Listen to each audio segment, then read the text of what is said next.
When I was 13, I made the worst decision of my life. It traumatized me so much. I'm now 19 and I regret it every day.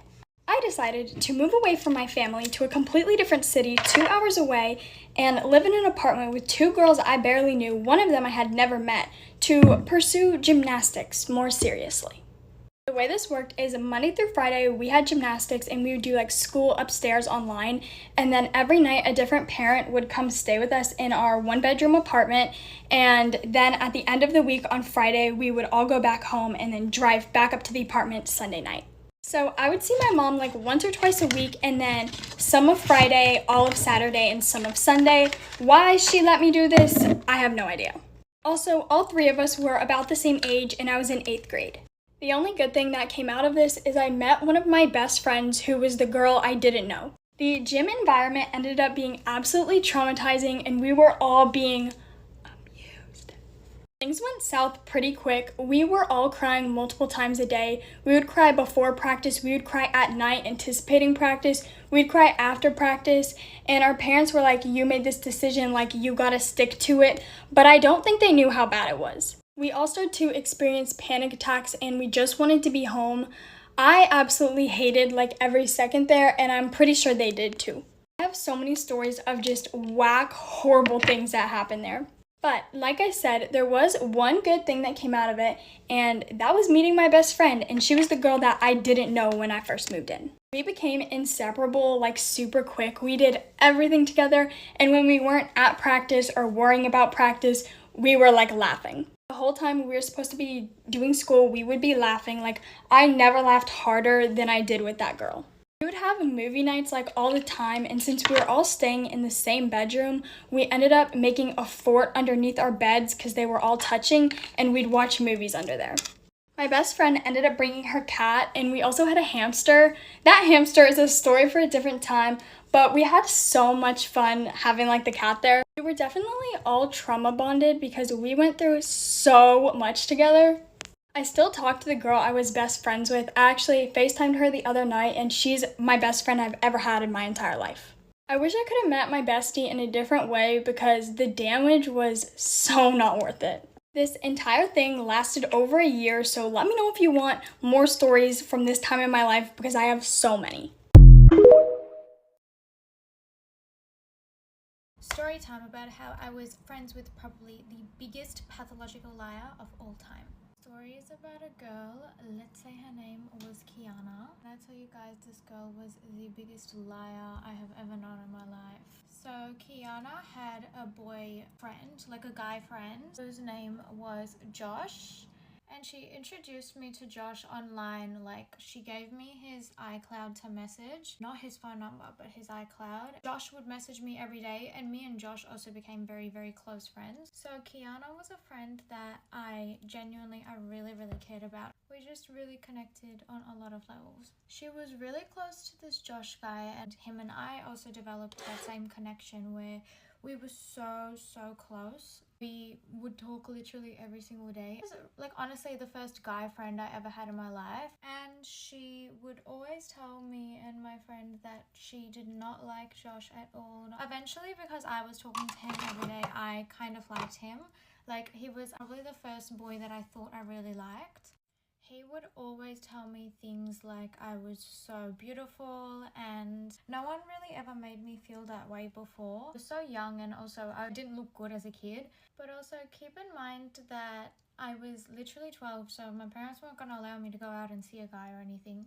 So Kiana kept pressuring me because she had a feeling that I liked him. She kept pressuring me, asking me if I liked him. I told her I did like him, and she turned around and she said to me that he was hers, and like she actually did like him and she wanted to be with him and stuff. That was completely fine. I probably cared about Kiana more than I cared about Josh. Like, she was my best friend. Josh would still flirt with me and call me beautiful. He'd even say some dirty stuff.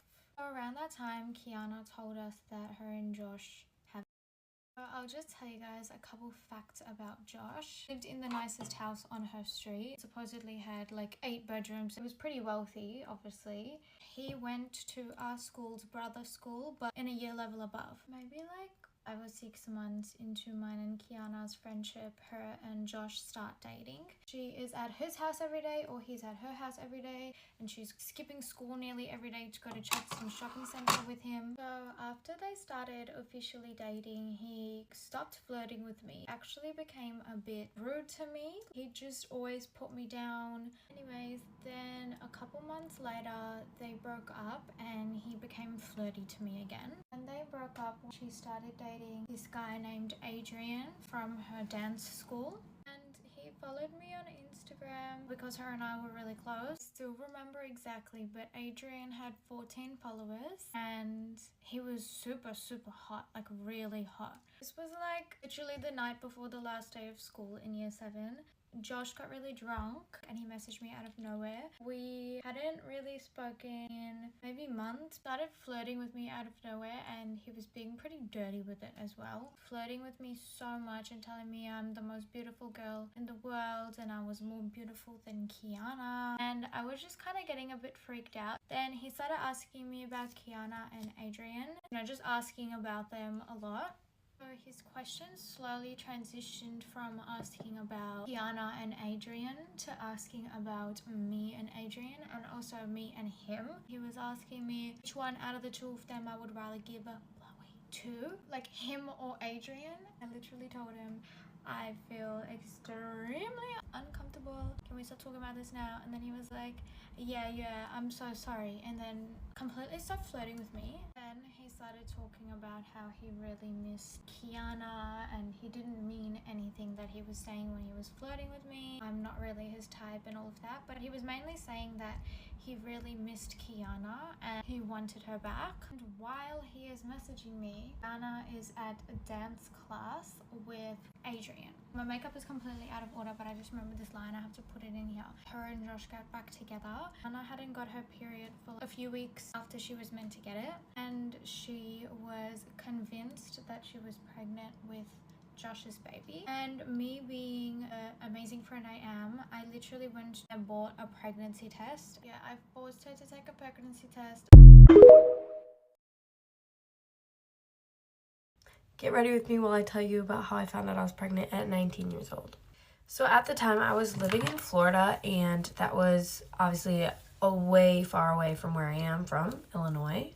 And it was around September, at the end of September, because I found out October 1st. I have always had really bad nausea, so I never really thought anything of it at first. So I was prescribed Zofran before I even found out I was pregnant. Zofran is basically just a medication for nausea, and you actually get prescribed it when you're pregnant if you need it. So it was kind of cool. So like I said, it was the end of September and I was just really nauseous every day. Like I didn't want to get up or do anything because I just felt sick doing anything and everything. I would say the nausea lasted about a week, like the really bad nausea, and I was popping that Zofran like every single day. The thing about me though is I would always be nauseous, but I would never throw up. So I knew something was definitely wrong when I actually threw up. So I was actually sitting outside a restaurant and I was in the car throwing up in a bag because I was so sick. And I texted my mom and I was like, Mom, like, I don't know what's going on. And she was like, well, are you pregnant? And I was like, no, because I hadn't missed my period. So I was like, no, I'm not pregnant. What the heck? Once my mom brought up the whole pregnant thing, it wouldn't leave my head. So I ended up buying some pregnancy tests and I took them. I took about 4 and they were all negative. So I was like, okay, sick, in the clear. And I actually had a friend that just had a baby recently, so I decided to get her input on it, and she was like, well, did you miss your period yet? And I was like, well, no. And she was like, well, if you didn't miss your period yet, like, it's most likely going to be negative because pregnancy tests aren't accurate unless, you know, you missed your period. Once she said that, I was kind of like, oh, okay, well, you know, I had 2 period apps because they were never the same for some reason. One of them said that my missed period was going to be tomorrow that I'd start my period, and the other one said my missed period was going to be in 2 days. So I was like, okay, well, I'll just do one tomorrow and I'll do one in 2 days and see which one's right. So the next day said it was my missed period, took a test, it was negative. So I was like, okay, I'll wait till the next day. Next day, missed period, it was supposed to be the day of my missed period, took the test, positive as can be.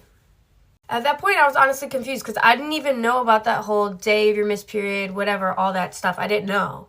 So I ended up texting my same friend that had the baby, and I was like, this is 2 lines, right? And she's like, oh my God, that is so positive. And I was like, what the fuck? I honestly had no idea what to think. I ended up taking 4 more tests after that. I took this when I was getting into the shower, so I literally had no expectations that it was going to be positive. I was just honestly so shocked about the whole day of missed period, day after missed period testing. Now I'm 20 years old with a 10-month-old. This is the story time of how we found out my mom's ex-boyfriend was a registered pedophile. Literally, like no joke, like dead. You can Google this man. This is traumatic for so many reasons, mainly because we were in such a vulnerable time. Me and my mom were both homeless at the time and we weren't living together. We had to like sleep at separate people's places because like we needed to live, like we needed to exist somewhere. The plan was to honestly like find a place together and like figure it out together again. Mom met this man on Plenty of Fish. If you're older, please don't go on Plenty of Fish. These people are creepy. Because my mom was lonely because she had just kind of broken up with her boyfriend of like literally 15 years. That was the wrong side. Just broken up with her boyfriend of like literally 15 years who was my stepdad, and she was just kind of looking for companionship, and she met this guy who just like promised her the world. I tell you, this man was like Harvard educated. He was like a part of a very prestigious family. I won't say the last name because you'll know the family. To Harvard, he was like a professor at a college near us, like one of the biggest colleges like in the United States. He basically just promised her the world. Like immediately off the bat, he was like, I want to get married and travel together, and I want to buy a house for us, like all this stuff, and like basically solved all my mom's problems like in a split second, just promising her the world. And she was like, there can't be anything wrong with this man, like he's perfect. And I remember thinking like, there's gotta be something wrong, like that my mom doesn't deserve a perfect angel of a man because my mom is literally perfect, but like this man, like there had to be something wrong with him. Like my mom is like a biker chick, like likes to smoke and have a good time, and this man is like I just don't know, they just didn't make sense. This is while my mom was going through a little bit of like a psychotic break, so she was very vulnerable. Like you could tell her anything and she'd believe it. Immediately this guy starts trying to get like close with me and close with the guy I was dating and like close with my sister. Like starts reading into conspiracies with my mom, and like he starts smoking, like they're having like this just like very weird relationship very fast to like immediately buying her a house. Like honestly, we started to feel like this is weird. So one day someone Googles his name. Guess what comes up? An arrest. No one, like cops pretend to be little girls on websites and then they offer to meet up, and then when they do meet up, they arrest the person. Yeah, that happened to him. And he was a professor at a college, so obviously he got fired from his job permanently. At this time, my mom was already roped into literally like going on a trip to Italy with him and buying a house with him. Basically, he starts trying to gaslight her into believing like that's not how it went, like it was a whole different thing, like they had me all wrong, that's why I was acquitted. It's like, no, actually, they just give you a plea deal because you're fucking rich. He basically just immediately took control of both of our lives. Like he co-signed on a car for me and like was getting her passport to go to Italy. I'm like fully convinced he would have kidnapped her. My mom was completely gaslit by this guy until one day he said some really fucking weird shit to her. I don't even want to say what he said because it's really triggering, but he said some stuff that was basically like, yeah, I am exactly what they thought I was. My mom, being the bad bitch she is, threatened to like, you know, like shank him. He got her arrested, she went to court, she got acquitted, everything was fine. Ever since, he has relentlessly harassed me online, and he's already married to another woman who is doing all this same stuff too. So I'm praying for that lady. How I found out I was pregnant at 16. So when I was 16, I met this guy and he was my second serious boyfriend. And my mum literally hated him. But I will say my mum actually hated all my boyfriends. One of the reasons why my mum hated all my boyfriends is because she is extremely religious. So doing it before marriage is like a big no-no. So I grew up in a very strict household and I had to get creative with getting away with things. I'm a very big believer that strict parents create sneaky children, because that was me. So growing up, there was no birds and bees conversation. It was kind of just expected that it would not happen. One day I started breaking out pimples all over my face, body acne, as you do when you're 16. So my mum took me to the doctors. The doctor recommends that I go on the pill. I get excited because obviously my pimples are going to go away and I can be safe. But my mum didn't want me to because she thought it would encourage me to do it, even though I was already doing it. Anyways, one weekend my friends have a party and something happens, and I'm sure you can work out what happened, but I just thought nothing of it. A few weeks after, I realized my monthlies haven't arrived. So I call my cousin, who is basically like my sister, and I ask her to meet me at the local shopping center. As I meet up with her, right, and I asked to borrow $10 because I literally don't have money to get a pregnancy test. Anyways, I get it, go to the public bathroom because there's no way I'm going to do it at home in case my parents see the packaging. I do the test and within 30 seconds there are 2 lines. Got home and cried because obviously I was scared, and then I had to figure out how to tell my parents, which is another story in itself. Ready with me while I tell you about my tragic story on my first time job and just like how badly it went. And I literally lasted probably not even 3 weeks. I was at this little like independent cafe. It's actually right next to where my boyfriend lives now. He like hadn't moved in at this point. I got this job, I think I was 16. I was on literally the minimum wage, which then was like £4 something. So in the bare minimum for this job. And they expected so much from me, like, so stressful. Bearing in mind, this is my first job ever, like in hospitality, so they obviously know I haven't got any experience, any training, I didn't get nothing. They literally was like, right, you're managing all these tables, oh, you've got to do all this, and this. The manager was horrible. She literally would tell me off for anything. She treated me like I was in primary school. She was fully shouting at me. And I used to get back and I'd be like crying after every shift for £4 something an hour. Like, it was not worth it. My parents came in for a meal. The food was lovely, like everything like that was fine. So then they tipped money. Over time, my grandma and granddad came in and they tipped as well. At the end of week 3, and I'd not had any tips. Thinking, oh yeah, you probably get them at the end of the month. Like, asked around, asked the girls. Some of the girls had been there months and months and never received, like one girl had been there for a year and she'd never received any tips. When there was literally a tip jar at the front and there was an option to tip on a card machine, which most people did. So at that point I was really like suspicious, but I was going to wait till it had been a month because sometimes that can be when you get your tips, like per month. Came in for one shift like the next week and I literally caught the managers at the front sharing the tips out between themselves, which is illegal if you don't know. Like, have to go to the waitresses, sharing them out between them, like £20 notes. Like, there was a lot that had built up and we got nothing. None of the other girls would say anything or had said anything. So I was like, right, I'm going to say something. So the next day, then I was like, oh, do we get tips?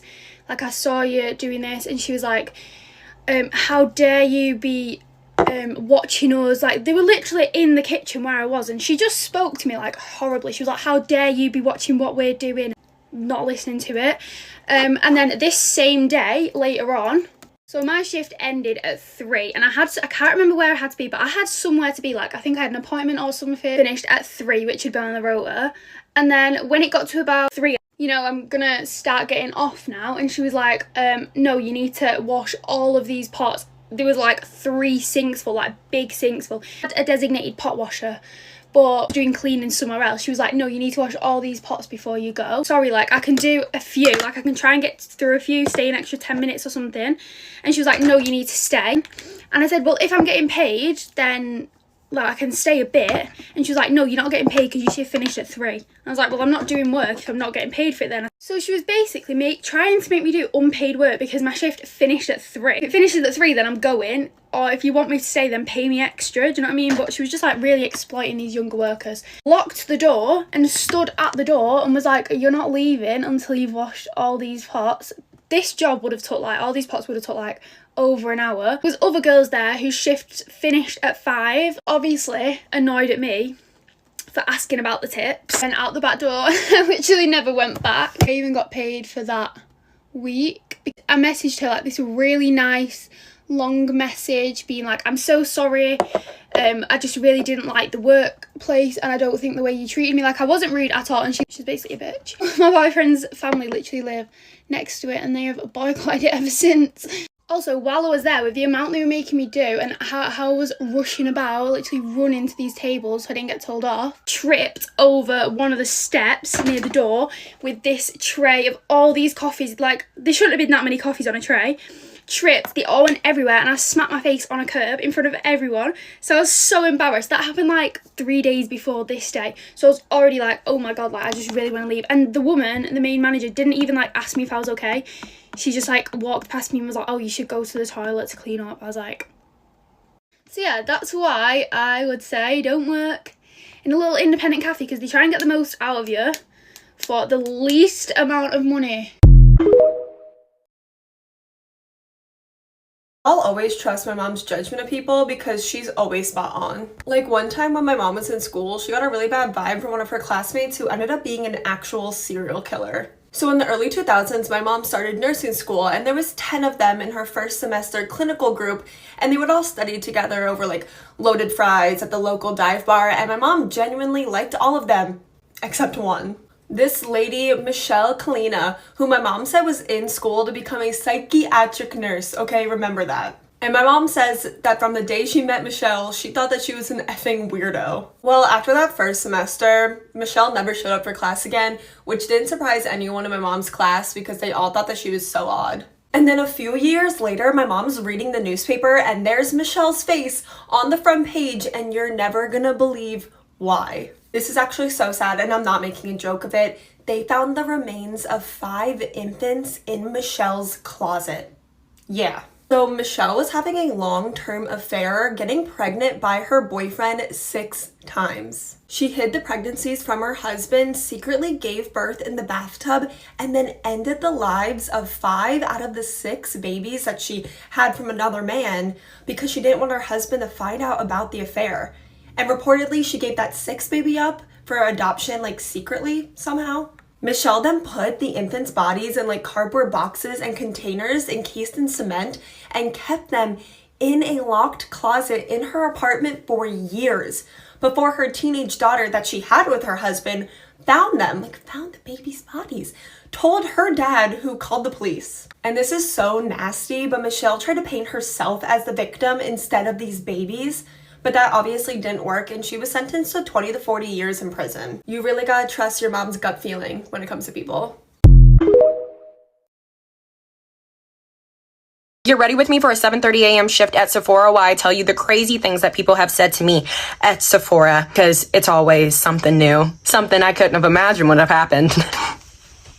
I should probably go to therapy after this job. It's been a minute since I did one of these, and people have yet to stop acting up in Sephora. It will never end because this is customer service, y'all. You gotta remember people. So this woman comes in and I'm like, hi, how are you? How can I help you? Immediately looks at me and rolls her eyes. Oh, okay. See what time are we on, girl? Let me conduct myself according to how you feeling, girl. So she doesn't acknowledge that I say anything, which is fine. It's not the first time that this has happened. She's also like the only person in the store at this time. I'm like walking around, obviously, just in case she needs help with anything, but also like straightening up the store. And every once in a while, I see her making like the craziest faces at me. And I'm like, do I know this woman? Like, what's her beef with me? Have I beef with a random blonde woman and I don't know? Actually, that's a very open phrase. Have beef with a few blonde women, but like, I didn't know this lady. So she's ready to check out, and like me, I'm nosy. Like, I've never been afraid of confrontation, and I'm like, you having a good day so far? Like, is everything okay? Because I'm trying to figure out what's the beef, what's the tea. She looks at me with a straight face and goes, you Sephora employees are always rude anyway, so there's no point in engaging with y'all. Oh, so me as a college age manager, I'm like, oh girl, like who was mean to you? Like, you know, let me know, let me clear the area. I'll make sure like she doesn't do it again. Kid you not? She goes, I've never been to this Sephora, but every other Sephora, y'all are all the same. Essentially, this lady had beef with just like Sephora in general. And the whole time it's not even beef with me or anyone at my store. She's talking about other encounters she done had. I'm like, lady, I was being nice. Part of me really wanted to be like, have you ever thought that maybe it's the fact that you come in rude? Maybe that's why they're a little bit standoffish with you. This next woman came in and she was basically like, I was cleaning out all of my makeup and I realized that all of this stuff is really, really old. Now, when she says old, I'm thinking, you know, maybe it's like a year past expiration date, nothing too bad. She's had some of this makeup for 10 plus years. Like, I don't want to spend that much money on any makeup if I'm not using it, like, obviously. If you know anything about Sephora, like, the makeup tends to be a little bit more on the expensive end in the store. Simply just go, well, everything in here is a little bit on the, like, pricier end besides the Sephora collection. Like, I can show you most of that. And she, like, stops me and she goes, so you're telling me everything in here is expensive? I go, the Sephora collection is one, so we go over there. Before I even can open my mouth, she goes, this is still too expensive. Right. Start telling her like affordable makeup that's not too crazy, and she was like, no, but I want these colors. Okay, so are we not getting each other? Like, you can't get these colors because it's not this brand. You don't want to spend that money again, so I'm confused. And I'm telling her different places she can go to, and she was like, I don't want to do that. I don't have time for that. Like, I wanted to get everything here. Like, last time I came here, they told me that I can get everything here. And I was like, yeah, if you were repurchasing the same products. Needless to say, we didn't get much accomplished at all. I feel like I have said this story many times in different fonts, but it continues to happen because, you know, small town, even smaller thoughts. So I'm checking this lady out that I had been helping, and she was relatively nice. The brand that's beside the checkout counter is JBN, a male-owned hair care line. So the picture is literally a guy with long hair posed with a bunch of different long-haired women. Looked at me and she goes, that's absolutely disgusting. I didn't even have to look up to know what she was talking about. She goes, that And so she points to the poster. So I go, why is that disgusting? She completely disregards the question and goes,